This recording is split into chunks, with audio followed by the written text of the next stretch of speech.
ہم نے یہ دیکھا کہ جہاں جہاں ہم پیریڈ کو ایکسٹینڈ کرتے جا رہے ہیں، کنڈون کرتے جا رہے ہیں، ایکسکلوڈ کرتے جا رہے ہیں، اب تک جتنے بھی مثالیں ہمارے پاس، جتنے بھی پروویژنس ہمارے پاس آئیں، وہ یہ ظاہر کرتی ہیں کہ وہاں آپ کا قصور کوئی نہیں ہے، آپ اس میں مجبور ہیں، آپ نے اپیل کرنا ہے، آپ کے پاس تو نقل ہی نہیں ہے، تو نقل تو دینی ہے محکمے نے، کاپنگ ایجنسی نے، لہذا آپ کو اس کی نقل جاری نہ کرنے پہ پینلائز نہیں کیا جا سکتا۔ لہذا ایسی مجبوری جو آپ کے دائرے میں نہیں ہے، وہ آپ کو قانون اس میں آپ کو رعایت دیتا ہے اور وہ ٹائم ایکسکلوڈ کر دیا جاتا ہے۔ کاپی آف دا ڈکری لیں، سینٹنس کی نقل لیں، آرڈر کی نقل لیں، جس کے خلاف اپیل کرنی ہے، وہ ٹائم اس میں سے ایکسکلوڈ کر دیا جائے گا۔ لہذا اس کو شمار کرنے کے لیے آپ نے پہلی پروویژن 1 اور دوسری پروویژن 2 ان دونوں کو ملا لینا ہے۔ پہلا دن بھی ایکسکلوڈ کر دینا ہے، اور جب آپ نے پیریڈ خرچ کیا نقل لینے میں، وہ بھی ایکسکلوڈ کر دینا ہے۔ لہذا this is exclusion of time in the legal proceedings when you are obtaining the copy thereof آف، اس پر آپ کا یہ ٹائم شمار کر دیا جائے گا۔ Where a decree is appealed from or sought to be reviewed, the time requisite for obtaining a copy of the judgment on which it is founded shall also be excluded. Basic بات یہ ہے کہ آپ خود تو کہیں کسی تساہل کے ذمہ دار نہیں ہیں۔ اگر آپ کا تساہل نہیں ہے، آپ کی غفلت نہیں ہے، تو پھر آپ کو پیریڈ ملے گا۔ In computing the period of limitation prescribed for an application to set aside an award, the time requisite for obtaining a copy of the award shall be excluded. یعنی ایوارڈ کو بھی اسی درجے پہ رکھا گیا ہے جس درجے پہ پروناؤنسمنٹ آف ججمنٹ، آرڈر اور ڈکری کو رکھا ہے۔ when there is an award اور اس کی کاپی لینے میں آپ کا وقت لگا ہے، تو پھر اس وقت کو بھی ایکسکلوڈ کر دیا جائے گا۔ 1991 میں ایک لمیٹیشن اس سیکشن میں ایک امینڈمنٹ ہوئی ہے، act number 13 of 1991۔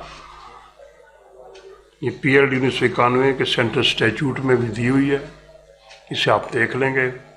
It is very important, اور اس کو آپ نے لازمی طور پہ مد نظر رکھنا ہے۔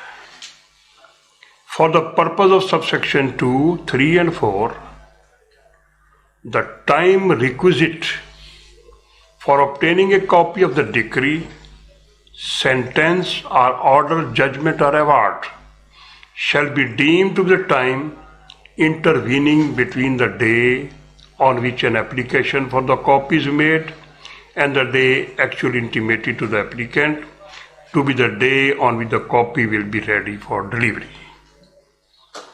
عام طور پر یہ غلط فہمی رہی ہے کہ ہمیں درخواست نقل سے لے کر ڈلیوری تک کا تمام ٹائم ملے گا۔ اس میں قباحت یہ پیدا ہوئی کہ ایک شخص نے ایک درخواست دے دی، سوال فارم دے دیا، مجھے نقل چاہیے، وہ 6 ماہ تک آتا ہی نہیں ہے، 1 سال تک نہیں آتا۔ اس کے بعد وہ آ کے کاپی لیتا ہے، کہتے مجھے ڈلیور اب ہوئی ہے، لہٰذا مجھے جو ٹائم ملے گا from the date of application up to the delivery of the copy, اور اس کی کوئی لمٹ نہیں ہو سکتی۔ لہذا اس ضرورت کو محسوس کیا گیا کہ لوگوں کو ڈلیوری پر پابند نہ کیا جائے، بلکہ لوگوں کو انٹیمیشن پہ پابند کیا جائے۔ لہذا جب کوئی شخص نقول ایجنسی میں درخواست دے گا تو آپ نقول ایجنسی کو کہیں کہ آپ ہمیں جو رسید جاری کر رہے ہیں اس پر ڈیٹ آف پریپریشن بھی لکھ کے دیں، تاکہ جب وہ پریپیئر ہو جائے ہم اس کو جا کر لے لیتے ہیں۔ لیکن اگر وہ ڈیٹ آف پریپریشن نہیں لکھتے تو پھر آپ کی ذمہ داری نہیں رہتی، ان کی ذمہ داری ہے۔ لہذا اگر وہ ڈیٹ آف انٹیمیشن اس پر لکھ دیتے ہیں ایسا بھی ہوا کہ انہوں نے ڈیٹ آف انٹیمیشن لکھ دی، آپ ان کے پاس جاتے ہیں، وہ کہتے ہیں نقل تیار نہیں ہے، پھر آپ انہیں کہیں جناب اس ڈیٹ آف انٹیمیشن کو ایکسٹینڈ کر دیں. اگر آپ وہ ڈیٹ آف انٹیمیشن نہیں دیتے تو پھر ڈیٹ آف ڈیلیوری آپ کے لیے ریلیونٹ ہے. لیکن اگر وہ ڈیٹ آف انٹیمیشن دے دیتے ہیں اور ڈیٹ آف انٹیمیشن سے پہلے وہ تیار بھی ہو جاتی ہے تو پھر ڈیٹ آف انٹیمیشن پر آپ نے اسے ریسیو کرنا ہے. تو یہ پرپز ہے اس کا، اس کو میں ایک بار پڑھتا ہوں آپ کے پاس.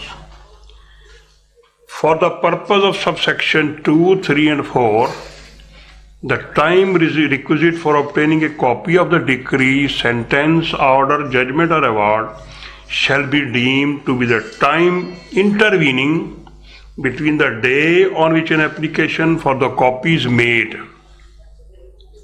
and the day actually intimated to the applicant, to be the day on which the copy will be ready for delivery. یعنی ڈلیوری اب میٹر نہیں ہے بلکہ date of delivery when the copy is ready for delivery, یعنی اس کو ہم date of preparation کہہ سکتے ہیں کہ when the copy is ready for delivery is a relevant date. لیکن بعض اوقات ایسا ہوتا ہے کہ انہوں نے آپ کو ڈیٹ آف انٹیمیشن نہیں دی، آپ نے سوال دیا، انہوں نے رسید دے دیا آپ کو. پھر ایسی صورت میں دو صورتیں پیدا ہوتی ہیں. ایک تو یہ کہ آپ آرام سے خاموشی سے بیٹھے رہیں، جب دل چاہے گا لے لیں گے. لیکن دوسری صورت یہ ہے کہ کاپنگ ایجنسی کی ایک ذمہ داری ہے کہ when the copy is prepared and the date of intimation is not given to you، تو پھر کاپنگ ایجنسی نقل تیار کر کے آپ کو نوٹس جاری کرے گی کہ the copy is prepared for delivery, kindly get it. تو اگر آپ نہیں لیتے then the fault lies with you. لیکن اگر آپ لے لیتے ہیں تو پھر اس ڈیٹ کو، جس ڈیٹ کو آپ نے وصول کی ہے، that date is relevant. لہذا سیکشن 12 کا ہی عام طور پر وکلاء کے درمیان تنازع رہتا ہے کہ how to exclude the time and how to compute the time when there is a question of copy. لیکن ایک ایسی صورت ہے کہ جہاں court is to deliver the copy at the time of pronouncement of judgment, اس میں پھر آپ ڈیلیوری آف کاپی پہ میٹر نہیں کرتی. دا مومنٹ دا ججمنٹ اور order is pronounced and the copy is delivered to the concern parties, تو پھر وہی ڈیٹ اس کی کمپیوٹیشن کے لیے ہو جائے گی. پھر وہ یہ نہ کہے کہ میں نے یہ کاپی تو کورٹ سے لے لی اور میں دوسری کے لیے سوال فارم دے رہا ہوں. When he is giving an application for another certified copy, that is immaterial. The material is if the court provides you the copy of the judgment or order, it shall be deemed that it was intimated to you and it was delivered up. So the date of intimation and date of delivery are simultaneous. And when they are simultaneous, then there is no exclusion of time in filing the appeal, review or revision.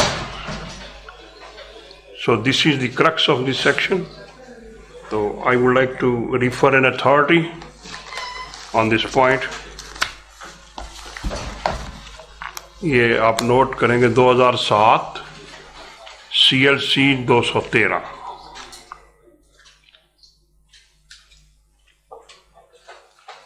Section 12, subsection 12. Exclusion of time in legal proceedings. Benefit of subsection 2 of Section 12 of Limitation Act 1908.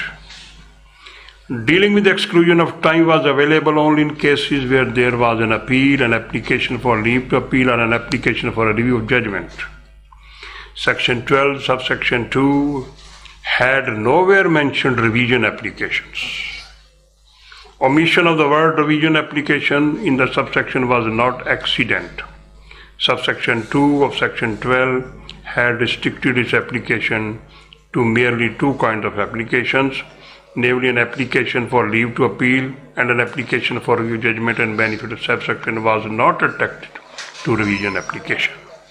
اس میں ایک بڑی اہم بات ہے کہ جب ہم section 12 کو پڑھ رہے تھے تو ہم نے دیکھا تھا کہ اس میں جو چیزیں استعمال ہوئی ہیں وہ سوٹ، اپیل، ایپلیکیشن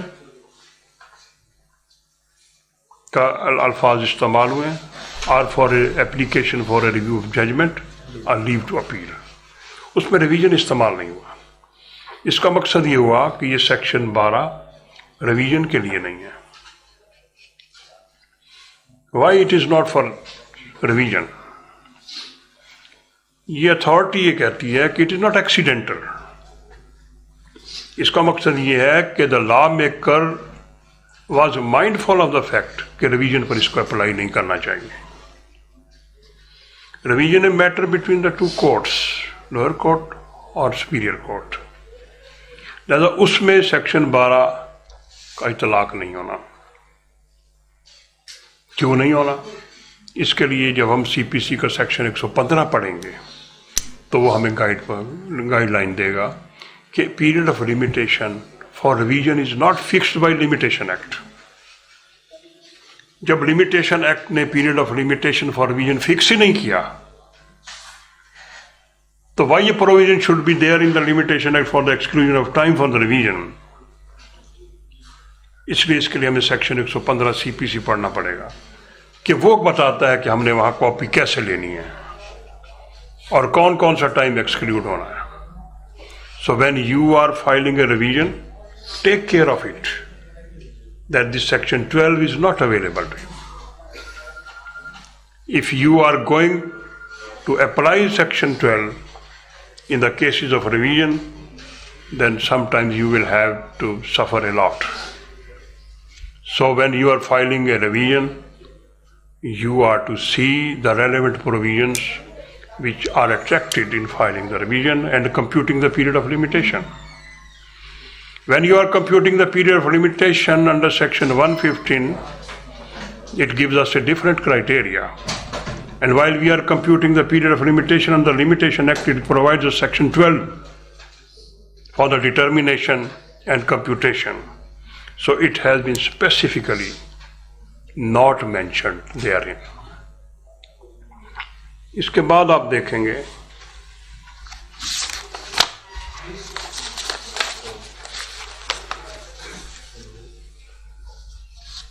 جیسا کہ میں پہلے آپ کو بتا رہا تھا